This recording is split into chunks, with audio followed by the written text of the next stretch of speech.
Business Leader Spotlight is brought to you by Cincinnati Bell Technology Solutions and EMC, where information lives.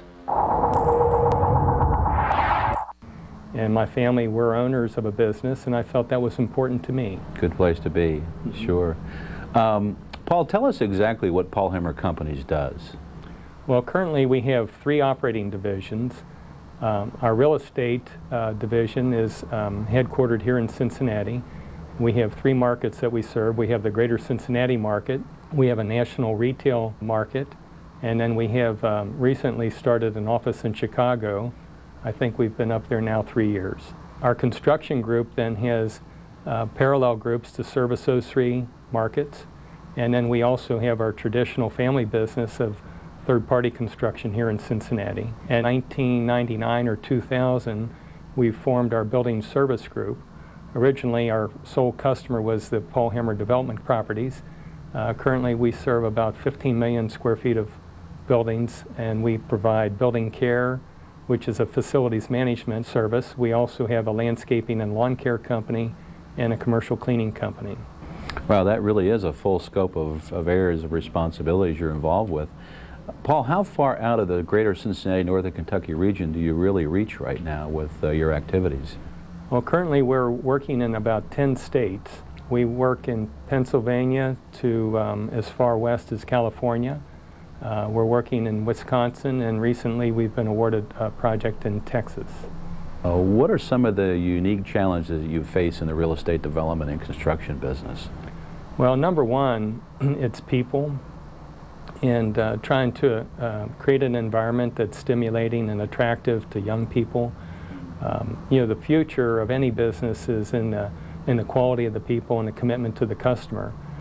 As it relates to real estate development, the unique challenges are that we're constantly going into new markets where we have no local knowledge. The way we have been able to overcome those hurdles, though, has been through the development of systems that continue to evolve, and also that the customers that we're dealing with, the relationship and the bond is repeatable. And so the customers that we're working for, we may do 5, 10, or 20 projects a year. And so having the knowledge of the customer and what their needs and expectations are, and combine it to the strong systems that we have allowed us to overcome the challenges of moving into new markets. What really drives the business right now? Is it the development piece or the construction side, or both? Well, general contracting, building for others, is very much a commodity business. It's very competitive. But that has been the engine that has allowed us the freedom to expand in new areas. Real estate was a natural transition. My family purchased the remaining acreage in the Northern Kentucky Industrial Park in 1972, and from that they had a footing in land. Initially they would sell land to other builders for customers that they had. When I joined them in 1976, we had a captive audience. If we simply said no, we won't do that. And so we began providing the exclusive construction services on our land at that time. The real estate business provides us the greatest opportunity to add value. And so not only providing the construction service, but we provide the market research, the development, the negotiation on the land acquisition, the entitlement, the construction, and ultimately the full development service. Who are some of your major clients out there that you really work with? The retail group has several key clients that we have developed over the years. Tractor Supply, for example, we're working in about 8 states. Dollar General, I think we're working in 4 or 5 states. We recently have begun working with Ace Hardware, and we're negotiating with 2 or 3 other new customers. Our goal is simply to provide outstanding service so that we can not only increase the work that we do for that customer by becoming a preferred provider, but also then to use that as leverage to develop new customers. Paul, hold that thought for just a moment, because we're going to have to take a short break. When we come back, we're going to talk to you more about the future of the Paul Hemmer Companies. So when we come back, we'll talk to Paul about what's going to take place with his great company in the future. So please stay with us. This Business Leader Spotlight is brought to you by Cincinnati Bell Technology Solutions and EMC, where information lives.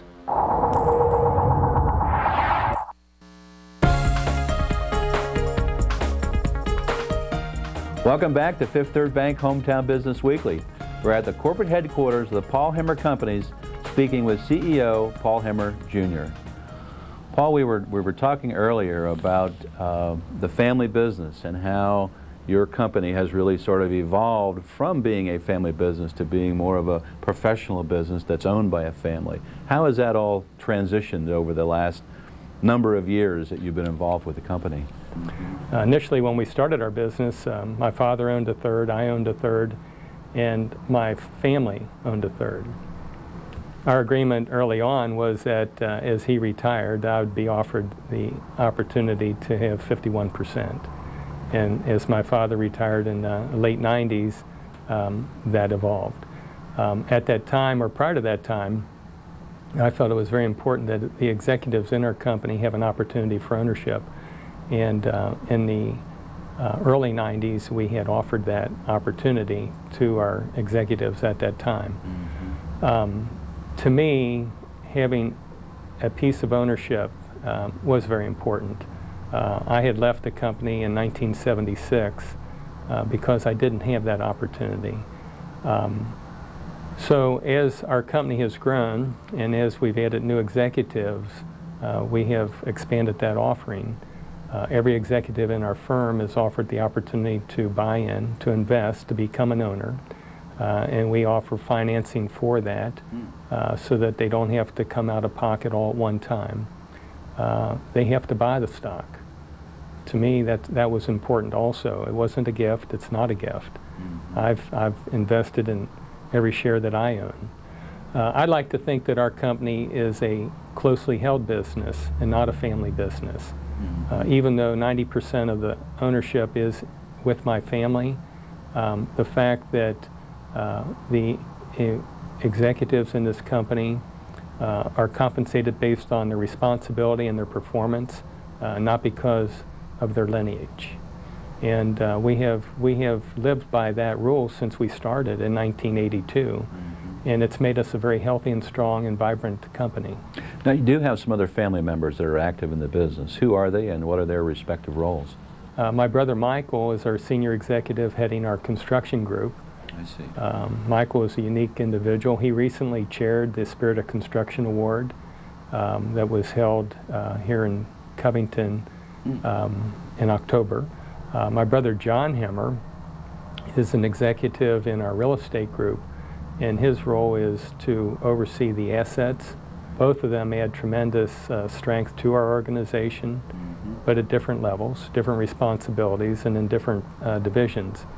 In addition, I have a cousin, John Curtin, who is our senior executive that heads our real estate group, and my brother Don Hemmer, he's a principal in a law firm, and they provide our business and real estate services.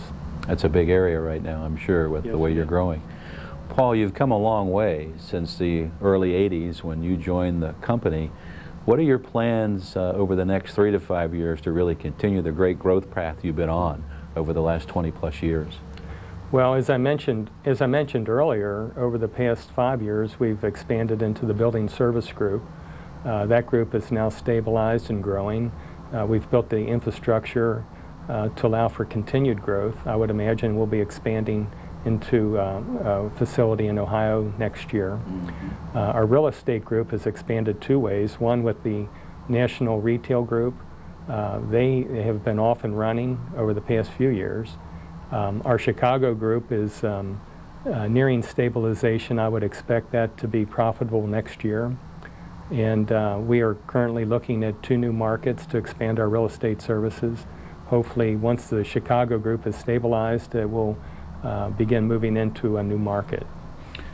Paul, we only have a couple minutes left, and I want to be sure we get to an important point that I know is close to your heart. You've been involved in a lot of community things over the years, including being recognized as a Family Business of the Year by the Gehring Center a couple years back. But share with me one of your real passions now that you're involved with in terms of the community. Well, in our business, we tear a lot of trees down. And in 1999, my wife and I began looking for a farm so that I could grow trees to offset the damage that we do to nature. My passion is urban reforestation. My main project is the Freedom Tree Project. It's been endorsed by the National Underground Railroad Freedom Center. Currently we have about 25 groves that have been planted. These trees are seedlings and saplings, and that it takes 5 or 6 years for them to start to have the density to make them visually appealing to the people that drive by. I see. My hope is to continue this project. The passion is to plant a tree in memory of the 4 million slaves that were here in the United States during the Civil War. And for me to do that, I need to plant 100 trees a day for over 100 years.